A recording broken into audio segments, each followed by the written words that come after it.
ఈరోజు రాష్ట్ర ప్రజానీకం మొత్తం ఆందోళనలో ఉంది. ఎందుకంటే ఈ కూటమి ప్రభుత్వం రాకముందు 2019-24 మధ్యలో మనం ఒకసారి గమనిస్తే కొత్తగా ఏర్పడిన రాష్ట్రంలో మన గవర్నమెంట్ వచ్చినాక 9 నెలల్లోనే కోవిడ్ మహమ్మారి ప్రపంచాన్ని చుట్టుముట్టిందే కాకుండా ఈ దేశాన్ని రాష్ట్రాన్ని చుట్టుముడితే ఆంధ్రప్రదేశ్లో ఎక్కడ బెడ్లు లేకపోతే ప్రైవేట్ హాస్పిటల్కి వెళ్తే 20 లక్షలు 30 లక్షలు 40 లక్షలు బిల్లు వేసి వాళ్ళ ఆస్తులు అమ్ముకున్నా సరిపోని పరిస్థితుల్లో ఈ రాష్ట్రం ఉండింది ఆ రోజు. ఇంకొకటి తెలంగాణకి హైదరాబాద్ ఉమ్మడి రాజధానికి ఉందని చెప్పి వాళ్ళు ఆ రోజు అంబులెన్స్లు అన్నీ కూడా పేషెంట్లు అందరూ కూడా హైదరాబాద్ పోయే పరిస్థితి వస్తే తెలంగాణ ప్రభుత్వం చెక్ పోస్టులు పెట్టి ఆంధ్ర తెలంగాణ బార్డర్లో అంబులెన్స్లు మొత్తం ఆపేసిన పరిస్థితి కూడా మనందరం కూడా చూసాం. జగన్మోహన్ రెడ్డి గారి మొత్తం చేసిన తర్వాత ప్రభుత్వ వైద్య విధానం ఉంటేనే ప్రజలకు ఏ రోజైనా కానీ రక్షణ కలుగుతుందని చెప్పే ఉద్దేశంతో ఆయన ఈ 17 కేంద్ర ప్రభుత్వ సహకారంతో కేంద్ర ప్రభుత్వం ఇచ్చిన మెడికల్ కాలేజీలు 17 మెడికల్ కాలేజీలను అడిగి జిల్లాకు ఒక మెడికల్ కాలేజ్ ఉండాలి విభజన ఆంధ్రప్రదేశ్లో అని చెప్పి 26 జిల్లాలకి 29 మెడికల్ కాలేజీలు దాదాపు 17 గతంలో ఉన్న 12 మెడికల్ కాలేజీలు తీసుకొస్తే వాటిని దాదాపు 8,500 కోట్ల నిర్మాణం ఖర్చు అవుతుంది. అయితే కేంద్ర ప్రభుత్వ నిధులు, నాబార్డ్ నిధులు, రాష్ట్ర ప్రభుత్వ నిధులు అన్ని కలిపి దాదాపు 3,000 కోట్ల రూపాయలు ఇప్పుడు ఖర్చు పెట్టినారు ఆల్రెడీ.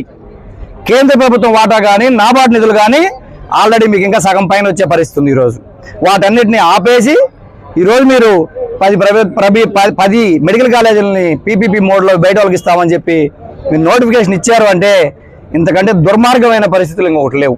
మీకు చేత కాలేదు. స్వాతంత్రం వచ్చి 75 ఏళ్ళు అయితే 40 ఏళ్ళ మీ రాజకీయ చరిత్రలో ఒక్క మెడికల్ కాలేజ్ అయినా ఉమ్మడి ఆంధ్రప్రదేశ్కి కానీ ఇక్కడికి కానీ తీసుకొచ్చామని అడుగుతా ఉన్నాం మేము. ఈరోజు ఒక్క మెడికల్ కాలేజ్ కూడా తేవాలని నీకు ఏ రోజు అనిపించలేదు. కానీ ప్రభుత్వ మెడికల్ కాలేజ్ తేలేదు, కానీ ప్రైవేట్ మెడికల్ కళాశాలలు మాత్రం నీ అనుచరులకి నీ బినామీలకి ఉమ్మడి రాష్ట్రంలో కూడా నువ్వు ప్రతిసారి నీ గవర్నమెంట్ ఉన్నప్పుడు ప్రైవేట్ మెడికల్ కళాశాలలు ఇప్పించుకున్నావు. ఏ ఒక్క ప్రైవేట్ మెడికల్ కళాశాలలో కానీ ఈరోజు పేదవాళ్ళకి వైద్యం చేసే పరిస్థితి ఉందా? ఒక్కొక్క సీటు 1 కోటి నుంచి 2 కోట్ల రూపాయలకి ఈరోజు ఎంబీబీఎస్ సీట్లు అమ్ముకుంటా ఉంది. ఎవరైతే నీ హయాంలో ప్రైవేట్ మెడికల్ కళాశాలలు వచ్చినాయో వాళ్ళు సీట్లు అమ్ముకొని ఈరోజు బాగుపడతా ఉన్నారు తప్ప పేదోడికి ఎక్కడ న్యాయం జరగలేదు.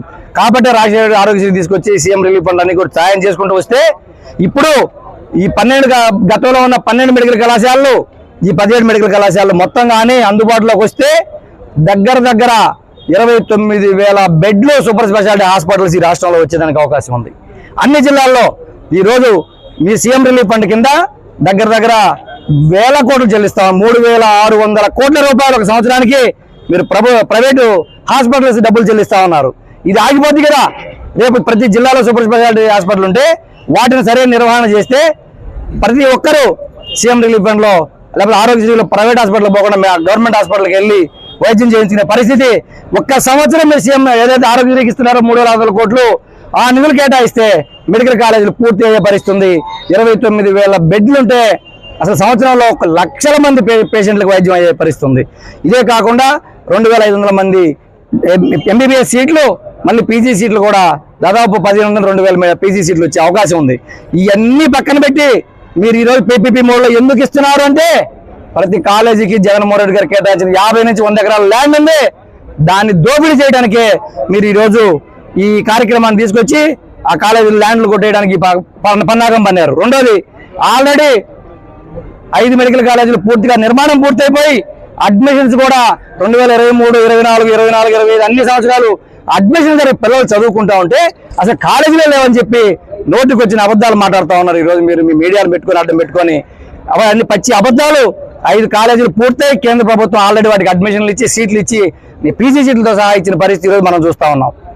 దాంతోపాటు మళ్ళీ 5 కాలేజీలు కంప్లీట్ చేసేదే కాకుండా మిగతా 12 కాలేజీల్లో దాదాపు ఇంకొక 5 నిర్మాణం పూర్తి దశలో ఉండి మళ్ళీ ఇప్పుడు మీకు అడ్మిషన్స్ వచ్చే సంవత్సరం తీసుకునే పరిస్థితి ఉంటే సంవత్సరం నుంచి మీరు అసలు ఒక్క ఇటుక ముక్క కూడా అక్కడ వేసిన పరిస్థితి లేదు.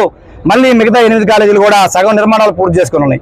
ఇవన్నీ కానీ మీరు పూర్తి చేస్తే ఈ రాష్ట్రంలో వైద్యం ప్రతి పేదవాడికి ప్రతి మనిషికి మధ్యతరగతి వాడికి కూడా అందుబాటులోకి వచ్చే పరిస్థితి ఈరోజు ఉంటుంది. కానీ మీరు గతంలో ఏదైతే విధానం అవలంబించారో మీరు ఎన్నికలకు ఎవరైతే ముడుపులు ఇచ్చారో మీకు ఎన్నికల్లో ముడుపులు ఇచ్చిన వాళ్ళ ప్రతి ఒక్కరికి ఈరోజు తలా కాలేజీ దారాదత్తం చేస్తున్నారంటే మీరు ఏ వైపు వెళ్తా ఉన్నారని చెప్పి మేము అడుగుతా ఉన్నాం. ఏ రంగం తీసుకోండి, విద్యారంగం వైద్య రంగం ప్రతిసారి మీరు ప్రైవేట్కి వెళ్ళిపోతా ఉన్నారు. అయితే గవర్నమెంట్ కూడా ప్రైవేట్ కంపెనీకి ఇచ్చేయండి, లేకపోతే పీపీపీ మోడ్లో పెడితే ఎమ్మెల్యేలు ఎంపీలు కూడా కంపెనీకి సంబంధించిన వాళ్ళు అపాయం చేసుకుంటారు, వాళ్ళే గెలిచి ప్రభుత్వాన్ని కూడా పీపీపీ మోడ్లో పోయే పరిస్థితి రాబోయే రోజుల్లో వస్తుంది. ఇది ప్రజాస్వామ్యానికి పెను విఘాతం అని చెప్పి నేను చెప్తా ఉన్నా. ఇదే కాకుండా ఈ మెడికల్ కాలేజీలు మేము అడుగుతా ఉన్నాం. మీరు వచ్చి 18 నెలలు అయింది గవర్నమెంట్ వచ్చి. ఈ 18 నెలల్లో 2 లక్షల కోట్లు మీరు అప్పు తీసుకొచ్చారు. ఎవరికి ఇచ్చారు 2 లక్షల కోట్లు? ఎవరి జేబుల్లోకి వెళ్ళి 2 లక్షల కోట్లు అని చెప్పి అడుగుతా ఉన్నాను నేను ఈరోజు. కేవలం 2 లక్షల కోట్లలో 3,000 కోట్లు, దాదాపు 6,000 కోట్ల లోపు 5,500 కోట్లు అయితే కాలేజీలు పూర్తి నిర్మాణం పూర్తయ్యే పరిస్థితి ఉంటే, దాంట్లో నాబార్డు నుంచి కేంద్రం నుంచి జగన్ డబ్బులు వస్తే 3,000 కోట్లు కనీసం పెట్టలేని పరిస్థితుల్లో మీ ప్రభుత్వం ఉందని అడుగుతా ఉన్నా. మీరు ఏం చేస్తా ఉన్నారు? 2 లక్షల కోట్లు, 3,000 కోట్ల రూపాయల నిధులు లేక ఈరోజు కాలేజీలు ప్రైవేట్ వాళ్ళకి అమ్మేసే పరిస్థితికి మీరు వచ్చారంటే ఈరోజు ప్రజల్లో నుంచి ఆగ్రహం పుట్టింది. ఇది వైఎస్ఆర్ కాంగ్రెస్ పార్టీ ఏదైతే ప్రజల పక్షాన్ని నిలబడిందో అది ప్రజల్లోకి వెళ్ళింది. ప్రజలు ఈరోజు మీ మీద ఆగ్రహంతో ఉన్నారు. నిన్న ఉదాహరణ ఏంటంటే కనిగిరిలో నిన్న మీ సభ అట్టర్ ఫ్లాప్. నువ్వు బైక్ పట్టుకోగానే జనం పరారై పారిపోయారంటే మీ పరిపాలనకి ఇది ఒక నిదర్శనం అని చెప్పి మీరు ఇప్పటికైనా తెలుసుకోవాలని చెప్పి చెప్తా ఉన్నా. ఇది కాకుండా మీరిద్దరూ తండ్రి కొడుకులు మాట్లాడుతూ ఉన్నారు. మేము అసలు జ్ఞానం లేని వాళ్ళకి ఎమ్మెల్యే సీట్లు ఇచ్చాం, అసలు నాలెడ్జ్ లేని వాళ్ళకి ఎమ్మెల్యే సీట్లు ఇచ్చాం, ప్రజాస్వామ్యం అంటే తెలియని వాళ్ళకి ఎమ్మెల్యే సీట్లు ఇచ్చాం అని చెప్పి మీ నాన్న మాట్లాడుతూ ఉన్నాడు. కొడుకేమో అసలు ప్రజల్లో బాగుంటలేదు ఎమ్మెల్యే, మీరు అసలు ఏం చేస్తున్నారు ఎమ్మెల్యే అని చెప్పి కొడుకు మాట్లాడుతూ ఉన్నాడు. అంటే మీ ప్రభుత్వ వైఫల్యాన్ని ప్రజల నుంచి ఏమైతే ఆగ్రహం ఉందో గ్రహించి మీ ఇద్దరు మాట్లాడుతున్నారు అంటే పవన్ కళ్యాణ్ కళ్ళు చెవులు నోరు అన్ని మూసుకొని ఆయన పక్కన తిరిగే పరిస్థితి ఆయన ఉంది. కాబట్టి మీరే మీ ప్రభుత్వ వైఫల్యం, మీ ప్రభుత్వం ఫెయిల్ అయింది, అట్లు ఫ్లాప్ అయిందని చెప్పి మీ తండ్రి కొడుకులు ఒప్పుకున్నారని చెప్పి నేను సందర్భంగా తెలియజేస్తా ఉన్నా. మేము అడుగుతా ఉన్నాం. ఇదే ఉమ్మడి ప్రకాశం జిల్లాలో 2 కంపెనీలు తీసుకొస్తా ఉన్నారు. మేము తీసుకొచ్చామని ఇండోసెల్ కంపెనీ, బీపీసీఎల్ కంపెనీ, 2 కంపెనీలను మేము మా ప్రభుత్వంలో తీసుకొచ్చి నిర్మాణం స్టార్ట్ చేయడానికి ల్యాండ్ అక్విజిషన్ అన్ని ఇచ్చి మేము స్టార్ట్ చేస్తే ప్రభుత్వం మారిన తర్వాత మీరేం చేస్తా ఉన్నారు? ఈరోజు ఇండోసెల్ కంపెనీకి సంవత్సరానికి 1000 కోట్లు క్యాపిటల్ ఇన్వెస్ట్మెంట్ రీఎంబర్స్మెంట్ ఇస్తామని చెప్పి మీరు ఈరోజు జీవో ఇచ్చారు. అదే బీపీసీఎల్ కి దాదాపు సంవత్సరానికి 3,000 కోట్లు రీఎంబర్స్ చేస్తామని చెప్పి క్యాపిటల్ రీఎంబర్స్మెంట్ అని చెప్పి మీరు ఇస్తా ఉన్నారు. ఒక కార్పొరేషన్ కి, ఒక ప్రైవేట్ కంపెనీకి 4,000 కోట్లు సంవత్సరం రీఎంబర్స్ చేయడం మీ దగ్గర డబ్బులు ఉన్నాయా? జీవిత కాలం ఈ భూమి ఉన్నంత కాలం ప్రభుత్వ కళాశాలలు ఉంటే అయితే ఆ ప్రభుత్వ కళాశాలలు కట్టడానికి మీ దగ్గర డబ్బులు లేవా? ఈరోజు ఎక్కడ పోతా ఉన్నారు మీరు అడుగుతా ఉన్నాం. మీరు తీసుకొచ్చే పాలసీలు మొత్తం మీ జేబులు నింపుకోవడానికి, మీ అనుయాయులు పొట్టలు నింపడానికి తీసుకొస్తా ఉన్నారు. ఈ రోజు మధ్యతరగతి వాళ్ళని, పేదోళ్ళని, రైతుల్ని, విద్యార్థుల్ని అందరిని నెట్ట నిలువున ముంచి నిరుద్యోగ వృత్తి ఇస్తామని చెప్పి అసలు ఆ పథకమే మర్చిపోయామని చెప్తా ఉన్నారు. ఆడబిడ్డలకి 18 నిండు 18 నెలకి ఇస్తామని చెప్పి అది మర్చిపోయామంటున్నారు. బస్సులు అంటే అవి సరిగ్గా తిరిగే పరిస్థితి లేదు. ఈ రోజు 50 మంది ఎక్కాల్సిన 150 మంది ఎక్కితే ఎక్కడ పడితే అక్కడ యాక్సిడెంట్లు అయ్యే పరిస్థితి ఈరోజు వచ్చింది. ఏ ఒక్క గ్యాస్ సిలిండర్ సంవత్సరానికి 3 ఇస్తామన్నారు, ఒక్కటి ఇచ్చారు. నాకు తెలిసిన అసెంబ్లీ అడిగితే 2వ సిలిండర్ ఇప్పుడు సంవత్సరంలో కనిపించిన పాపాన పోలేదు. ఏ పథకం మీరు ఇవ్వకుండా 2 లక్షల కోట్లు ఏం చేశారని అడిగితే వాయిదాలు వేసుకొని తాళాలు వేసుకొని బయటికి పోయే పరిస్థితి. ఏదో నిన్న డిఆర్సీకి వెళ్తే మీడియా మొత్తం బయటికి నెట్టేసి నేను ఒక్కనే ఎమ్మెల్సీని ఉంది, మొత్తం ప్రభుత్వం మంత్రులు ఎమ్మెల్యేలు ఎమ్మెల్సీలు ఉంటే నేను ఒక్కని లోపల పోతే వాళ్ళ తప్పులు నిలదీస్తానని చెప్పి మీడియా మొత్తాన్ని బయటికి పంపి గడి పెట్టుకొని డిఆర్సీ మీటింగ్ నిర్వహించుకొని కర్మ మీకేం పట్టిందని చెప్పి అడుగుతా ఉన్నా. ఈరోజు ప్రభుత్వం ప్రజలకు జవాబుదారీతనంగా ఉండాలి, మీడియాకి జవాబుదారీతనంగా ఉండాలి. కార్యనిర్వాహక వ్యవస్థ కానీ, శాసన వ్యవస్థ కానీ పొరపాట్లు చేస్తే ఎత్తి చూపించాల్సింది మీడియా. అలాంటి మీడియాని మీరు ఇలా బయటికి పెట్టి గడి పెట్టుకొని మీరు డిఆర్సీ సమావేశాలు జరుపుకుంటే మీ ప్రభుత్వం ఎటుపోతుందో ఒక్కసారి కళ్ళు తెరు చంద్రబాబు. ఇదే కంటిన్యూ అయితే పూర్తి 5 ఏళ్ళు మీ ప్రభుత్వం కొనసాగదు. మీ 48 మందికి మీరు ఏదైతే నోటీసులు ఇచ్చి ఎమ్మెల్యేలకు నోటీసులు ఇవ్వడం ఏంటండి? వాళ్ళు ప్రజాసేవ చేయడానికి మీరు ఏదో ఒక అభ్యర్థులు పెట్టి గెలిపిస్తే ప్రజలు నమ్మి మిమ్మల్ని మోసగారి మాటలు నమ్మి గెలిపిస్తే ఇలా నోటీసులు ఇస్తారా?